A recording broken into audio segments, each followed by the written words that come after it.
Hi, it's Des of Peg and Des. Peg is on travel this week, so I am doing the review all by my lonesome. We have to talk about Basketball Wives. Before we get into Basketball Wives, please remember to subscribe to this channel, like this video, share this video, comment on this video, and let me know what you thought about this season finale of Basketball Wives. So the season was kind of tough because if you recall, at the beginning of the season, things were moving very slowly. We heard a whole lot of, it could go left, it could go right. That was the theme episode after episode for several episodes. This week, however, they decide to turn up.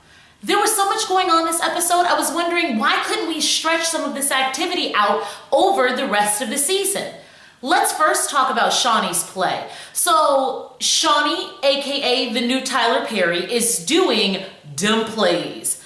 I was ecstatic that the set looked great. When the set designer the PR person turned the set around, it looked very nice. So I'm thinking it's going to be a nice production.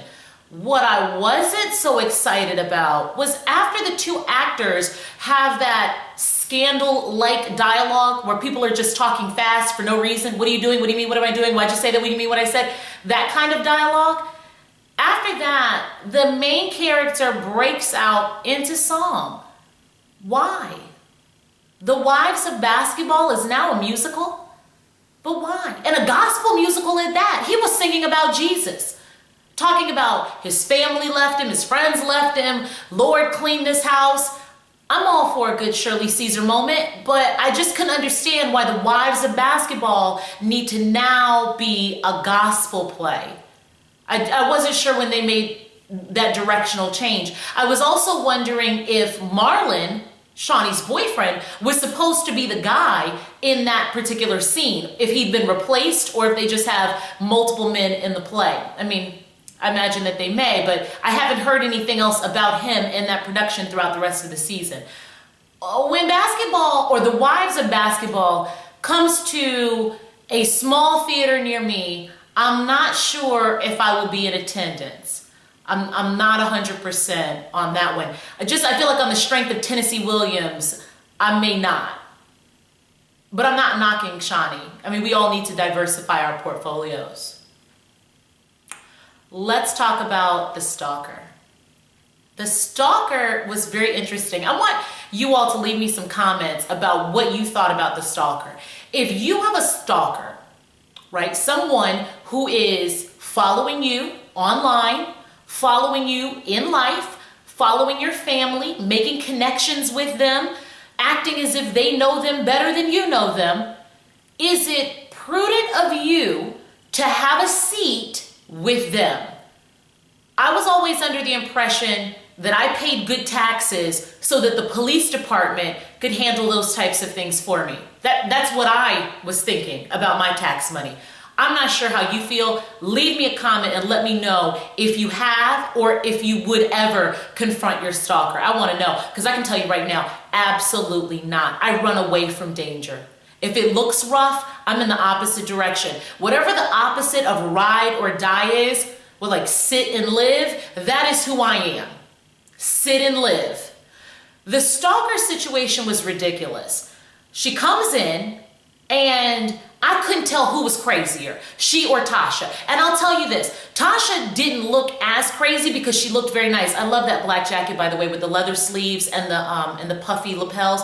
Love that. She looked very nice in that scene. But Tasha is interacting with this woman as if this woman is speaking with any kind of sense. It's like crazy meets crazy. You cannot present rationale to crazy behavior.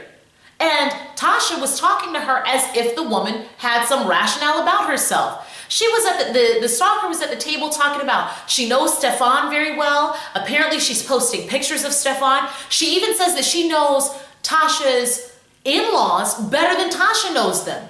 Which is also begging the question, why are the in-laws interacting with her? I mean, is she part of the family? I was also wondering if Stefan had sex with her. But then I wanted to know, did she get paid?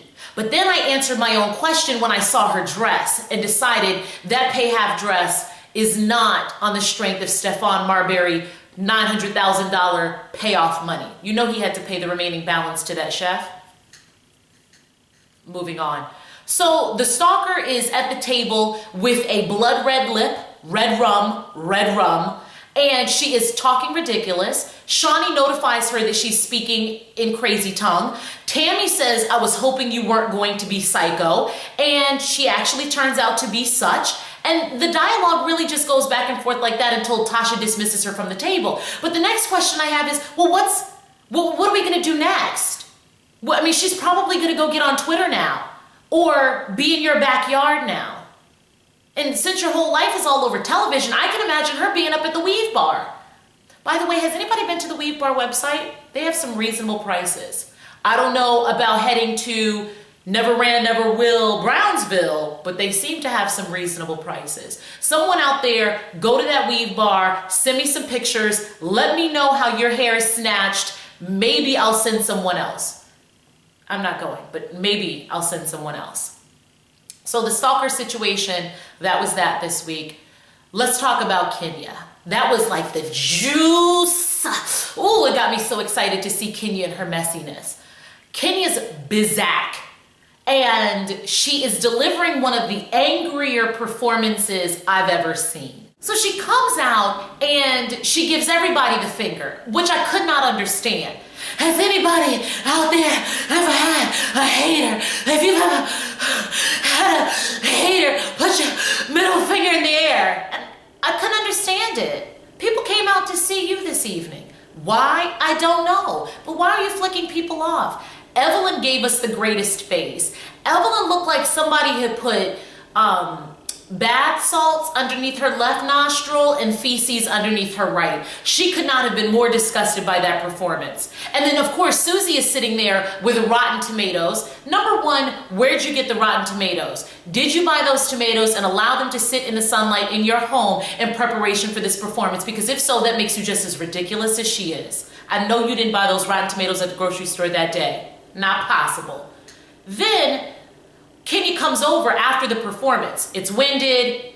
The dancing is a mess. We've always known the dancing was a mess. She has on her great-grandmother's jacket. There's a lot going on stage. She comes off stage and she tells the girls, I actually wasn't talking about any of you. But who's she talking about? Then my mind starts rolling back. Who are the other basketball wives? Is she talking about Mika Claxton? I know you guys remember Mika with the dirty butt shorts. Or is she talking about Royce No Breast Reed? Remember Royce, even though I think she got some breast implants. But still, I'm wondering who she's talking about. I think she was, really just taking a cop out so she didn't have to confront the girls. But then the confrontation goes down at the hotel room. Kenya, whose weave, by the way, looks better than it ever has, is at her hotel room, receives the girls so that they can, as Tammy says, all sit down and talk about this. Right, only the way Tammy can say it.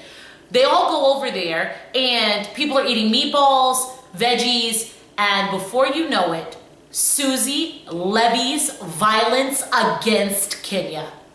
Seriously? Seriously, Susie? She's sitting there, and the way she's positioning it, it's almost as if she's trying to rally the troops. Susie says, I don't really think that you're talking about one person because the song refers to people plural. And we think